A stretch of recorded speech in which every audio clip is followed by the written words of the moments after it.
Wind is around the corner, time is getting short, so we better go hunt for a spot where we can find some more. So far, Tony's mined just over 2,000 ounces of gold.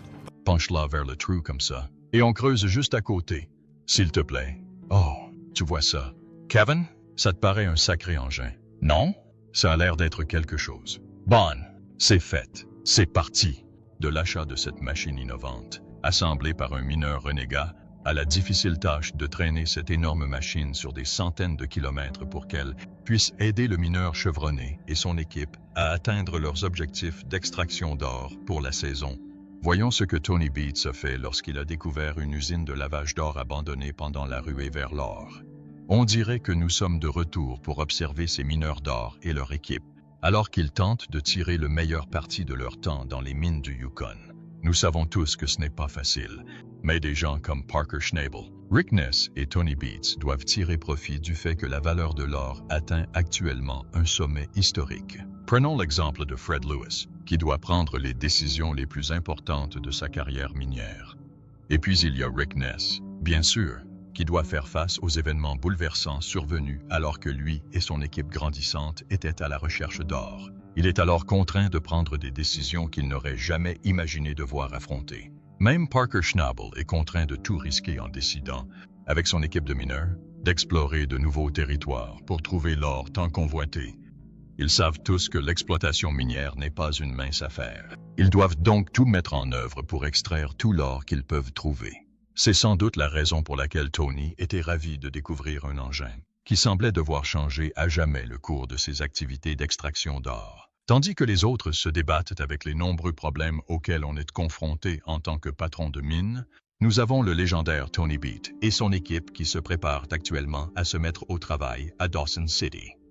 Le patron de la mine, un vétéran, s'apprêtait à se lancer dans son activité favorite, un tour en hélicoptère. Qui n'aime pas les tours en hélicoptère?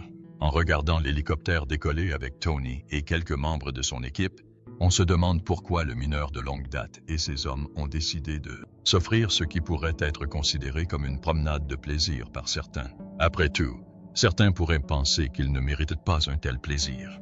À ce moment-là, Tony et son équipe étaient à mi-saison et n'avaient récolté qu'environ un tiers de leur objectif de récolte de 3,0 onces d'or. Si cela peut apaiser les supporters inquiets des agissements de ce mineur chevronné, sachez qu'il n'était à bord de cet hélicoptère que pour trouver un moyen de pallier les lacunes de son équipe. C'est la seule chose qu'il puisse faire s'il veut tirer le meilleur parti des pre-records de l'or que lui et les autres mineurs avaient constatés sur le marché. Apparemment, ils n'avaient jamais atteint un tel sommet et il serait absurde de laisser passer cette occasion de gagner beaucoup d'argent. Afin d'augmenter leurs revenus, Tony et son équipe décidèrent de suivre une piste menant à une station de lavage mobile, peut-être abandonnée en pleine nature. Grâce à cet hélicoptère, ils espéraient localiser cette gigantesque machine afin de pouvoir l'utiliser eux-mêmes. Qui pourrait les blâmer?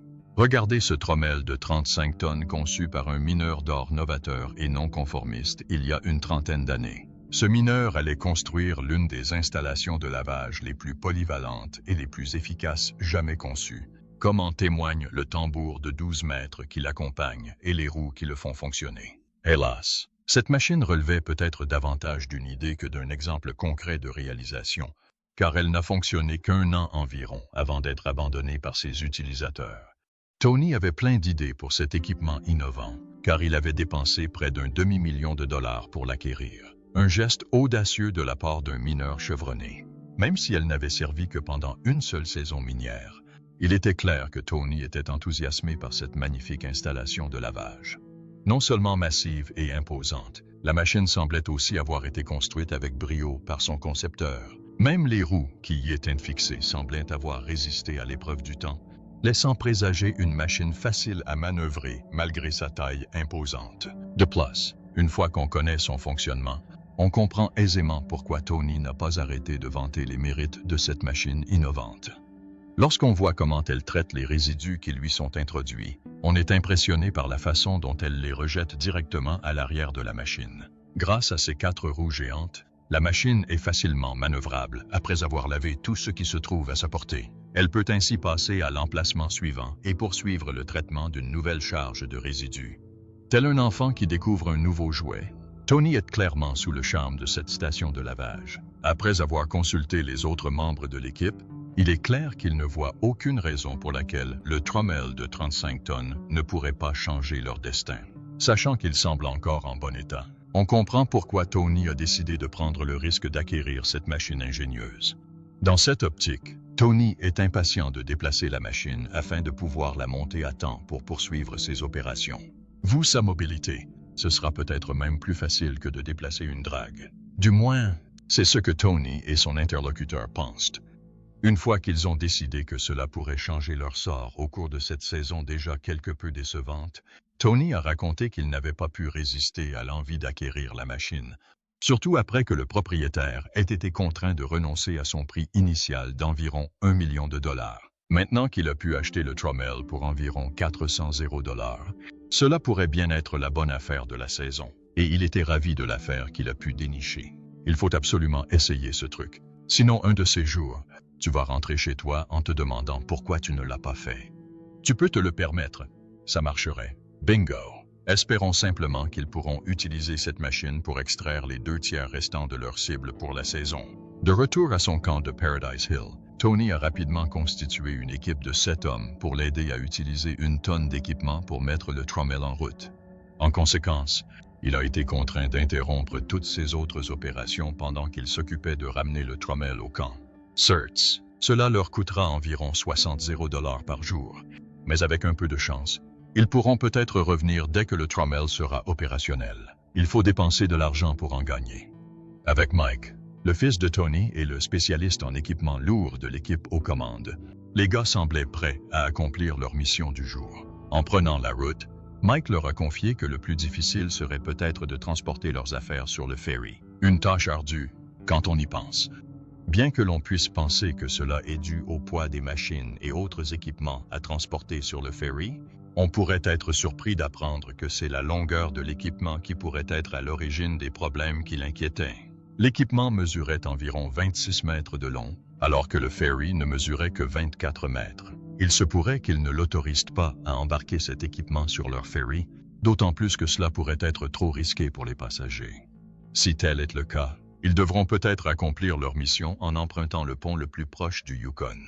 Hélas, même si cela semble être une solution, la tâche pourrait s'avérer ardue, car ce pont se trouve à près de 320 km, dans la mauvaise direction.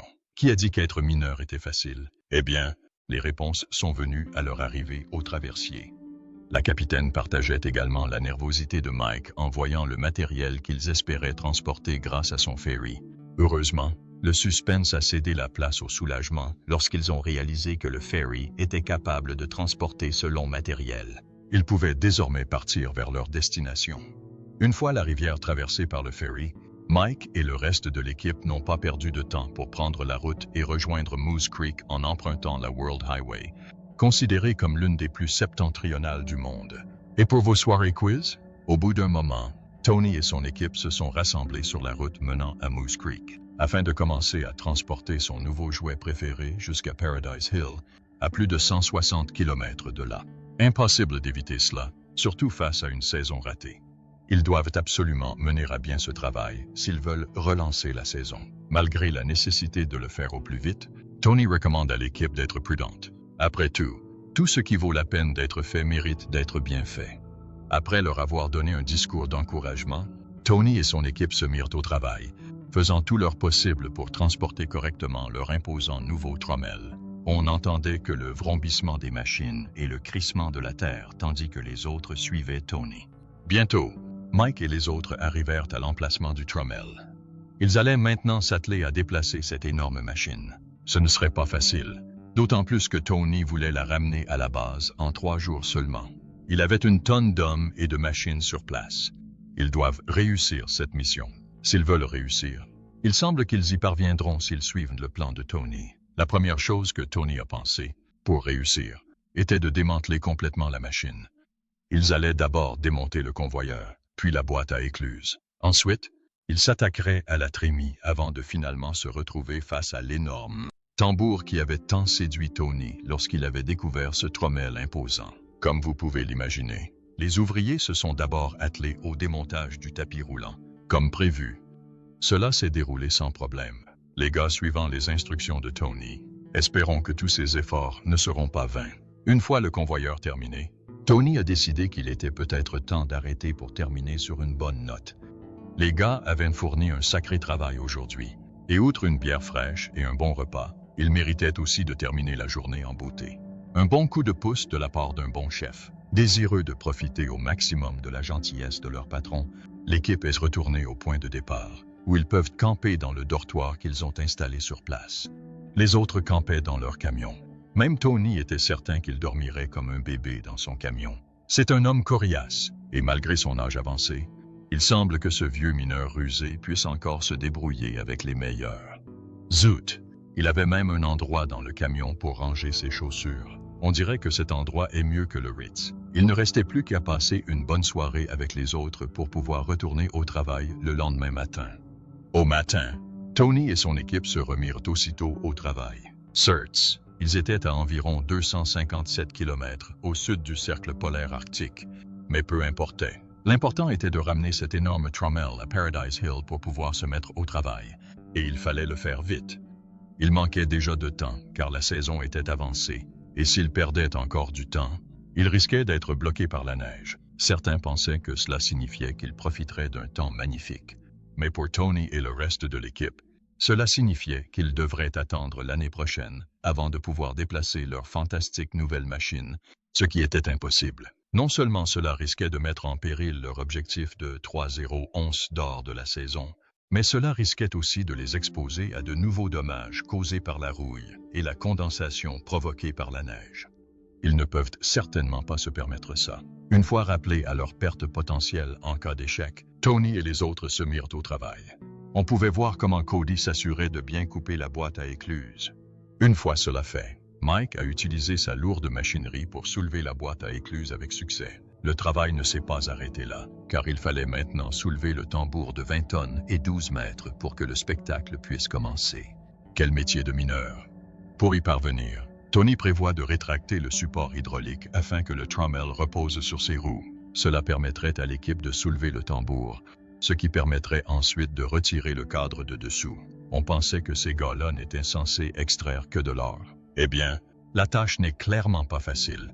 Surtout après avoir remarqué qu'une plaque d'acier avait été soudée sur l'un des pieds de la machine. Cela a été fait pour maintenir le châssis, ce qui allégerait la pression exercée sur le système hydraulique. Pour arriver à leur fin, il fallait absolument démonter ce système.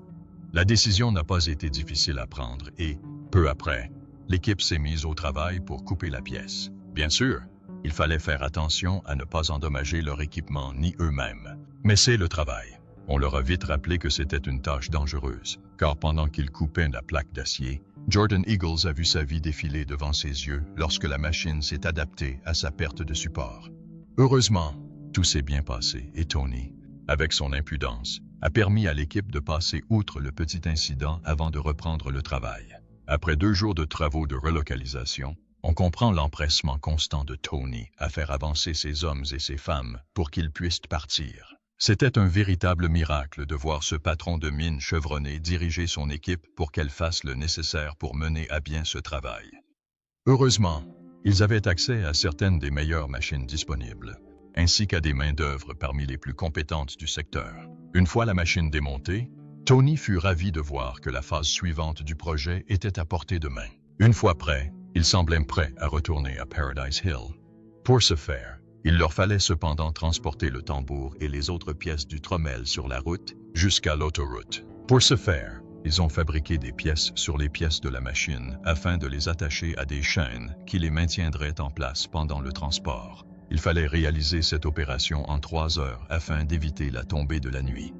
Heureusement pour eux, tout s'est déroulé sans accroc et ils étaient bientôt en route. Cela dit, ils devaient veiller à ne pas s'emballer, car s'ils dépensaient trop ou heurtaient des pierres ou des cailloux sur la route, ils risquaient un grave accident. Non, dans ce cas, la lenteur et la constance pourraient bien gagner la course. On comprend le danger, car pendant leur trajet, un côté du camion de Mike s'est envolé. Il valait mieux qu'il prenne son temps, d'autant plus qu'il lui restait encore à franchir les nombreux kilomètres de virages en lacets qu'il allait devoir affronter pour rentrer chez lui. Malheureusement, Mike allait rencontrer quelques problèmes lorsqu'il croiserait une route détrempée. Bientôt, Ses pneus se mirent à tourner dans la boue de la route et il comprit qu'il avait besoin de l'aide du reste de l'équipe. Une fois sortis du pétrin avec leur équipement lourd, Mike comprit qu'il était prêt à refaire ce voyage. Le travail d'équipe est toujours la clé du succès. Une fois cet obstacle surmonté, Mike et le reste de l'équipe ont pu sortir le camion de Moose Creek dans le délai de 3 jours qu'ils s'étaient fixés. Bravo! Il ne restait plus qu'à charger le trommel dans un camion pour se rendre à Paradise Hill, où il pourrait leur servir à changer le cours de la saison. Imaginez qu'ils aient pu y parvenir avant d'être soumis aux caprices des éléments. Tony lui-même était visiblement ravi qu'ils aient pu le faire avant la pluie ou la neige. Ainsi, maintenant qu'ils avaient accompli le plus dur, rien ne pouvait les empêcher de ramener cette machine à la maison. Même s'il pleuvait ou neigeait le lendemain, Tony était convaincu qu'ils ne se laisseraient pas ralentir, et à juste titre. Après les avoir remerciés pour leur travail jusque-là, il les a encouragés à tout donner pour accomplir la dernière ligne droite de ce voyage, certes difficile et éprouvant, jusqu'à Moose Creek. Voilà la vie d'un boss de l'esprit travailleur et de son équipe. Incroyable, n'est-ce pas? Pour atteindre leur objectif de la saison, l'équipe a dû s'atteler à la tâche difficile de traîner cette énorme machine à des centaines de kilomètres de leur cerveau. Même si l'on peut ignorer la difficulté d'un tel voyage, on ne peut ignorer qu'il s'agissait d'un pari risqué, car nous espérions que cela leur permettrait d'extraire environ 2,0 onces d'or avant la fin de la saison. Ils avaient déjà perdu environ 60 $ par jour en tentant d'amener cette machine jusqu'à leur base. Espérons que le pari en valait la peine, car ils mettent tout en œuvre pour réussir leur ruée vers l'or, de l'achat de cette machine innovante, assemblée par un mineur renégat, à la difficile tâche de la traîner sur des centaines de kilomètres afin qu'elle puisse aider le mineur chevronné et son équipe à atteindre leurs objectifs d'extraction d'or pour la saison. Je suis vraiment curieux de voir les valeurs de cette goutte. J'aimerais en prélever un échantillon pour voir. J'aurais peut-être un peu de chance. Dans un récent épisode de Ruée vers l'or, Tony Beats, figure emblématique de l'exploitation aurifère, s'embarque pour un voyage nostalgique vers son ancienne concession lucrative près de Paradise Hill. Avec 3 décennies d'histoire inédite à découvrir, l'expédition de Tony promet des aventures palpitantes, révélant des richesses longtemps recherchées ou des défis imprévus. Conscient de l'importance de la multiplicité des sites d'excavation, Tony utilise l'excavatrice 460, une machine robuste conçue pour les opérations minières à grande échelle. Grâce à sa construction robuste et à ses impressionnantes capacités d'excavation, l'excavatrice 460 déplace efficacement d'importantes quantités de terre et de roches, essentielles à l'ambitieux projet de Tony près de Paradise Hill. En repensant à l'histoire de Paradise Hill, Tony se souvient de leurs activités minières il y a 30 ans. Face à la nécessité d'éliminer les terres excavées, ils déposèrent des morts terrains, la couche recouvrant les terres potentiellement riches en or et en argent, sur une zone désignée de la colline. Cela a entraîné l'accumulation de 45 m3 de morts terrain, soit l'équivalent du remplissage de 15 piscines olympiques, témoignant de leur quête incessante de minéraux. Mon opinion est assez claire. Si on décapait tout ça et qu'on le broyait, ça pourrait être un joli petit morceau. C'est presque comme une tirelire que j'ai laissée derrière moi il y a 30 ans. Tony doit maintenant remodeler la montagne pour accéder aux ressources minières enfouies, en se remémorant les fouilles passées et en élaborant des stratégies pour atteindre la profondeur souhaitée. Malgré les difficultés, Tony reste optimiste, encouragé par les conditions favorables que constituent le prix élevé de l'or et les faibles coûts de carburant, qui sont de bon augure pour la rentabilité. Alors que Tony et son équipe poursuivent leurs fouilles, leur objectif est de révéler le sol vierge intact, caractérisé par des graviers dorés plus clairs sous les morts terrains. Tony fait preuve de prudence, s'appuyant sur des années d'expérience qui lui ont appris à aborder chaque découverte potentielle avec une perspective équilibrée. Son évaluation du paysage, alliant connaissance et intuition, lui permet de déterminer si le sol excavé est vierge ou non. Nous obtenons du gravier, ce qui serait bon signe, mais cela ne signifie pas nécessairement qu'il y a du terrain vierge. Son œil perçant repère du gravier blanc, signe de la présence d'or au milieu de gravier brun sans valeur, laissant présager une mine lucrative. Déterminer sa longueur, comprise entre 3 et 12 mètres, exige une approche méthodique malgré les incertitudes. Tony reste confiant quant à la valeur de cette série de gains, malgré la nécessité d'enlever 45 m3 de morts terrain. Il considère cette excavation comme le déverrouillage d'une tirelire oubliée, remplie de millions en or. Invitant ce Phil Monica à Paradise Hill, Tony revient sur ses activités minières passées, avouant son incertitude quant à l'ampleur de leurs travaux antérieurs. L'expertise de Tony en évaluation des paysages lui permet de distinguer les terrains excavés contenant de l'or des sols stériles. Au fil de la semaine, Tony et son équipe progressent remarquablement dans l'exploitation de la mine en forme de tirelire. La famille Beats se réunit pour évaluer ses réalisations et comptabiliser la quantité d'or extraite. Monica révèle l'ampleur des efforts déployés, avec 4 camions de roche déployés 24 heures sur 24, ce qui souligne l'ampleur des opérations. Tony, l'instigateur du projet, espère obtenir un minimum de 85 onces pour compenser les coûts d'excavation. Chaque pépite d'or étant soigneusement pesée, le total obtenu dépasse les attentes, suscitant la jubilation de l'équipe qui dépasse son objectif. Bon, on verra. Ça coûte un peu cher de mettre un D10 là-dedans pendant quelques jours. Je sais que le niveau d'essence est bas en ce moment, mais ça fait quand même du sens. Je sais. Parfois, il faut prendre des risques. Alors je vais tenter ma chance. La valeur de l'or extrait de la mine Tirelire dépasse 185 $, une somme considérable à tous égards. Bien que Tony ait anticipé une récolte plus importante, il reconnaît que le résultat est plutôt positif, conscient que l'exploitation minière comporte intrinsèquement des risques et des incertitudes. En réfléchissant aux résultats, Tony souligne que la réussite dans l'exploitation minière, comme dans toute autre industrie, exige souvent de prendre des risques calculés. Malgré les difficultés, il se dit satisfait du résultat, affirmant accepter les incertitudes inhérentes à la profession minière.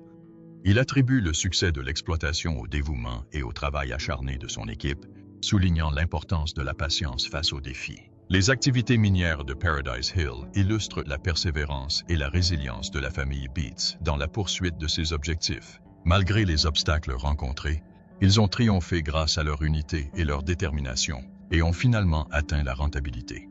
À mesure que la saison minière progresse, Tony Beats évalue l'état actuel de leurs opérations et constate que la saison est prometteuse jusqu'à présent. Avec des prix de l'or oscillant entre 1,700 et 1,800 $ l'once, Tony entrevoit une opportunité de profit significative. Il affirme que les données disponibles confirment leur capacité à maintenir ces niveaux de prix. Malgré un début de saison retardé, Tony est confiant de pouvoir rattraper le temps perdu et tirer profit des conditions favorables du marché. Sa confiance est renforcée par le succès de la méga-coupe, qui, selon lui, pourrait produire jusqu'à 3,0 onces d'or. Pendant ce temps, son fils, Mike Beats, veille à ce que l'usine à écluse fonctionne à pleine capacité, traitant 350 yards de terre payante par heure. L'usine à écluse, équipement essentiel aux opérations minières, extrait efficacement l'or du limon grâce à une boîte à écluse, témoignant de leur engagement à maximiser la productivité. Par ailleurs, Tony explore d'autres sources potentielles de profit rapide à Paradise Hill, reconnaissant leur importance pour maximiser les revenus et atteindre les objectifs saisonniers. Malgré l'extraction de 100 onces d'or de la coupe Piggy Bank, Tony reconnaît qu'il en faut davantage pour atteindre les objectifs saisonniers. Bien que les centaines de tonnes d'or extraites chaque année produisent une quantité importante, celle-ci ne suffit pas à répondre aux besoins. Tony adopte une approche stratégique en examinant les résidus miniers anciens, vestiges d'activités minières antérieures laissés par les mineurs qui ont opéré dans la région avant lui. Fasciné par ces résidus depuis un certain temps, Tony estime que le prix élevé actuel de l'or représente une occasion opportune de les étudier et de les exploiter. À Paradise Hill, la famille Beats fait une découverte majeure, un important monticule de résidus aurifères laissés par d'anciens mineurs. Contrairement à d'autres gisements, ces résidus sont facilement accessibles en surface, sans nécessité de déblais de couverture. Tony est ravi de cette découverte, soulignant qu'il suffit de collecter les résidus et de les traiter à l'écluse. Ayant été préalablement sluices, les résidus sont exempts d'argile et d'autres impuretés, ce qui facilite leur traitement. Compte tenu des perspectives lucratives liées au prix élevé de l'or et au faible coût de traitement, Tony anticipe des revenus supplémentaires importants grâce au traitement de ces résidus, améliorant ainsi leur saison déjà rentable. Monica supervise le traitement des résidus, alimentant l'usine de traitement de Kiwi à raison de 100 mètres cubes de terre payante par heure, assurant ainsi un flux constant de matériaux dans le sluice. Pendant ce temps, Desiree, la nouvelle opératrice de la chargeuse, nettoyait avec diligence les résidus fins à l'extrémité du passage de l'écluse, assurant ainsi une séparation complète de l'or et des déchets. Monica discute du potentiel de l'ancienne installation et se montre optimiste quant à la maximisation de la productivité grâce à des pompes supplémentaires, même si actuellement, seul le trommel est opérationnel. Cependant, la progression de l'usine minière est freinée lorsque Desiree heurte un objet, endommageant l'équipement et provoquant un arrêt. Tony Beats souligne la gravité de la situation, soulignant que chaque heure d'arrêt du laminoir représente près de $2,000 de perte. Kevin Beats, membre essentiel de la famille Beats et reconnu pour son expertise en mécanique, intervient rapidement pour évaluer les dégâts et identifier la cause profonde du problème. Après un examen approfondi, Kevin détermine que le problème provient d'un accrochage accidentel du câble au godet par l'opérateur en mouvement, ce qui a entraîné une poutre vers l'avant et créé une torsion dans la course. Pour remédier au problème, Kevin propose de redresser la barre pliée et d'ajuster l'angle en cours de route, des tâches exigeant précision et savoir-faire technique. Malgré un processus de réparation plus long que prévu, entraînant 8 heures d'immobilisation de l'installation, l'équipe reprend finalement les opérations une fois les réparations terminées. Monica se montre particulièrement enthousiaste quant au potentiel de cette ancienne machine, se remémorant leurs premiers efforts de sluicing avant l'apparition du problème. Technique et anticipant avec impatience les résultats maintenant que le problème est résolu. L'usine étant de nouveau opérationnelle, l'équipe se concentre sur l'amélioration de la productivité et le rattrapage du temps perdu. Kevin partage l'enthousiasme de Monica et exprime sa curiosité.